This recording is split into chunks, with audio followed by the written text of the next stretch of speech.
Hey everybody, welcome back to CAF's Heroes of Sport. My name is Bob Babbitt, co-founder of Challenge Athletes Foundation, and every week we get to interview some of the world's greatest challenged athletes.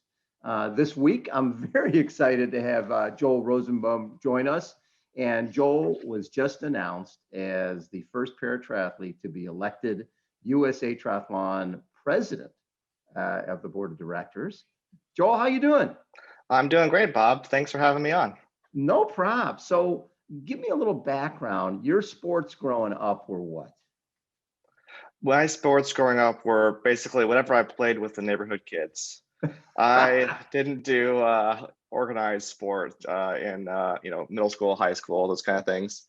But when I got to college, I started rowing, doing crew, and fell in love with that. It was super awesome for my time in college. Yeah, and so you were skiing then for fitness, right? To Skiing help with for rowing? skiing for fitness and fun post college. Living in Portland, Oregon. That's what you do in the winter because that's the thing, right? You go up to the mountain and you ski. And I've been, skiing for years and years and years before my accident. And what happened? I was skiing some really, really deep snow. We very rarely get great snow in Oregon, and this happened to be one of those days. And it was really deep, and I ran a ski into a tree branch that was buried in the snow, and went flying into another tree. And right arm was paralyzed? Right arm was paralyzed. I, broke 8 ribs and my shoulder blade, punctured a lung. I came very, very close to getting a helicopter ride out, which would have been a really fun story to tell, but sadly, they didn't realize how bad things were until the ambulance was almost there. Oh my God. So they tobogganed you out of there? Yep, behind a snowmobile, Right. which is not a lot of fun, let me tell you. That's the experience everyone could do without. So as a collegiate athlete who is now, has a paralyzed right arm, how did you adapt to that? And what was the lowest point for you? Well, after college, I started coaching rowing instead of actually rowing. Yeah. And I had put on a bunch of weight because I kept eating like I was rowing. So I got into the sport of triathlon pre-accident to kind of get some fitness and get back into shape, and then got into my skiing accident. So after a lot of recovery and time like that, I decided that I wanted to continue doing what I had started to do. And so the first thing I did is I ran a very, very slow marathon, 4 hours and 20 minutes or something like that. And then nothing wrong with that. First time out. first time out. And then I started getting into triathlon, got myself back on the bike and got myself in the water swimming, and managed to figure things out, how to make everything work for me. How'd you have to adapt the bike specifically to, and actually swim bike and Yeah. bike primarily? So on the bike, I changed my controls around a bunch so that I could shift properly. Yeah. I do have enough grip strength in my bad hand to be able to squeeze a brake lever. So I was pretty fortunate to not have to do those kind of things. But with the advent of electronic shifting now, you can move your shifters around however you want to. So that's been really, really awesome for me and for a lot of people like me. The hand cycle athletes love the electronic shifting. It's made a huge difference. It's great. Learning to swim with one arm is challenging to do, but that's a drill that most swimmers do a lot of. So that was fine. The running actually, I think, is harder to do because a lot of running is you get a lot of momentum by swinging your arms. When you can't swing your arms correctly, that puts things all over the place. And so I had to have special slings designed to help me control the arm. So you got, 2009, I see races going back to 2009 in terms of ITU, and 37 starts, 9 podiums, 3 wins. Obviously, you took to that side of triathlon, the paratriathlon, pretty quickly. Did you? I did. Travel the world. Yeah, I was really, fortunate. Something I never dreamed would be possible. Yeah. But to travel the world representing the United States at elite competition is just a phenomenal experience. Well, four-time national champion, right? I And think it's actually more than that, is it more than four but now? yeah, I'd have to look and see. I think it's about 6 or so. And when we talk about being the first triathlete, paratriathlete to be president of the USA Triathlon Board of Directors, what's cool about that is you first got into the political side of this, what, in 2015-ish, something like that? That's about right. Yeah. Yeah, and did you feel that the parasite was underrepresented at that point? Yeah, I definitely felt so. You know, the sport of paratriathlon didn't really get into the games until 2016, Right, and it wasn't even that was the first time it was competed, and the sport was announced getting into the games in 2014 right. or 2013. So you know there was a lot of room for growth for good governance for the sport, a lot of room for growth for representing para athletes at in governance and in the national body. The fascinating part was when I think back to 2016 with the categories, right? With when we talked about okay, we're going to have the visually impaired women are going to race, but not the guys, and we're going to have the hand cycle men and not the women. So it's like it's so hard because we do have a lot of categories. You're trying to get a Yeah, new sport in. You sort of have to take what you can get, but at the same time, the whole idea is equal representation. So yeah, it's very hard. I feel for all the athletes that you know their category wasn't included in the games. It's just heartbreaking for them. Um, you know, it's awesome that the sport is in the games, but it's heartbreaking that people don't get to go simply because their category just wasn't the one selected for right. this particular quad. So I mean, in 2019, you were still racing well. Was the plan to try to go to Tokyo? Yeah, I was on track to try Yeah. and get to Tokyo, and I think you know doing pretty well. But our Paralympic qualification event for the U.S. team selection was canceled because of COVID 36 hours before it was supposed to happen. Oh my God. Wait, was that down in Florida? And down in Sarasota, Florida, That's everyone was right. there, ready to go, and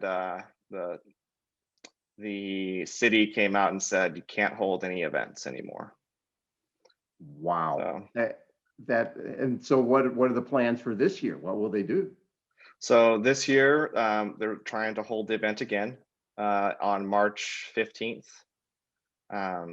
so that it will be inside the qualifying period for the Paralympic Games. Um, Last year, after that kind of let down from everything, I picked up a pretty bad knee injury Oh, that just wouldn't go away. And I had plans to retire in 2020, whether I made the games or not, just kind of afterwards. And I kind of decided that it was just time for me to be done. I turned 40 yesterday, I was so going to getting kind say, of old. yeah, yeah, yeah.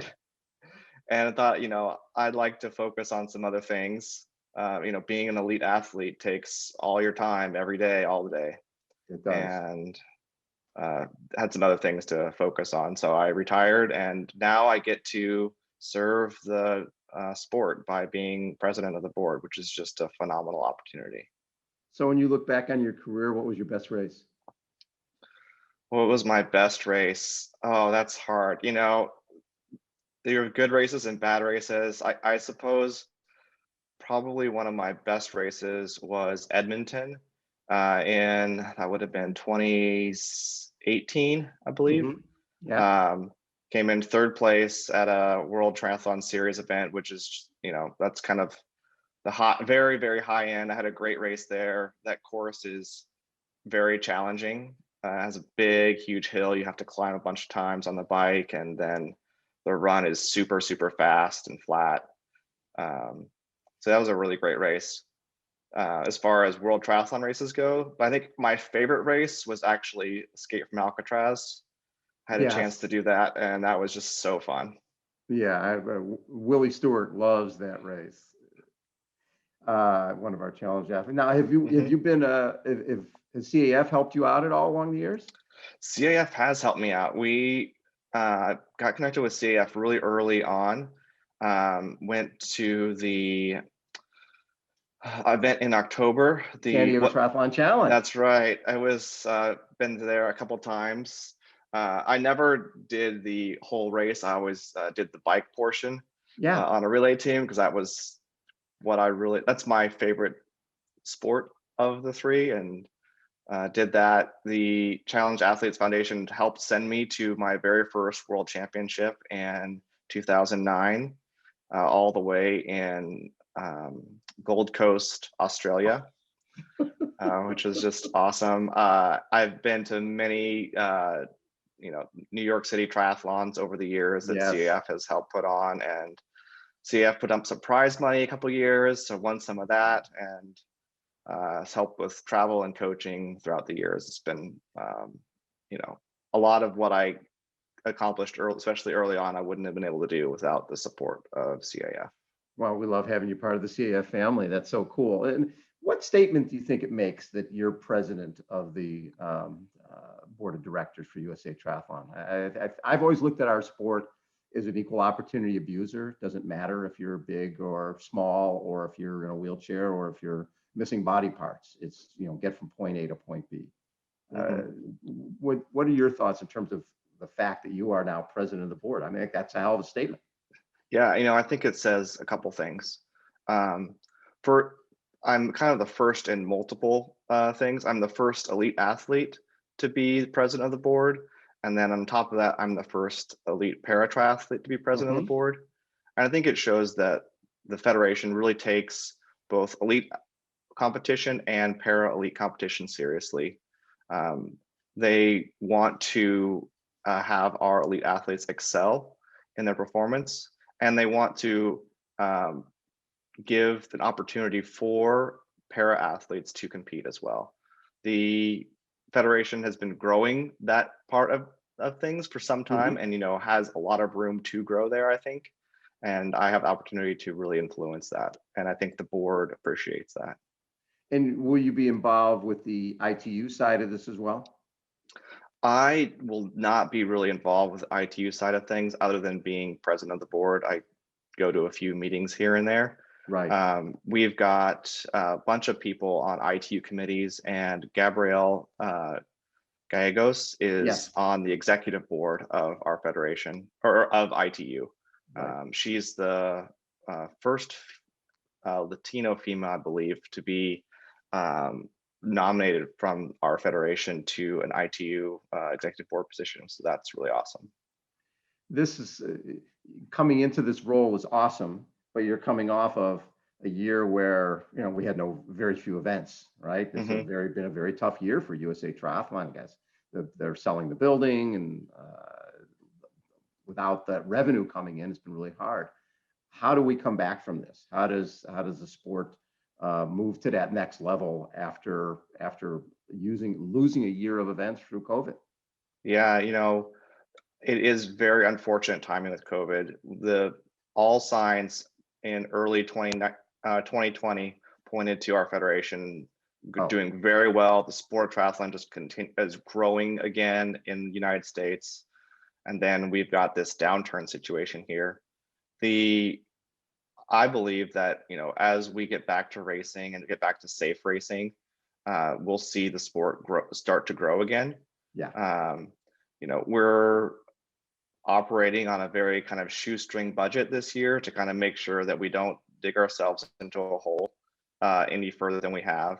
The federation historically has done a really good job managing assets and portfolios and this kind of thing. So we were able to absorb the kind of losses that some other federations wouldn't be able to. Right.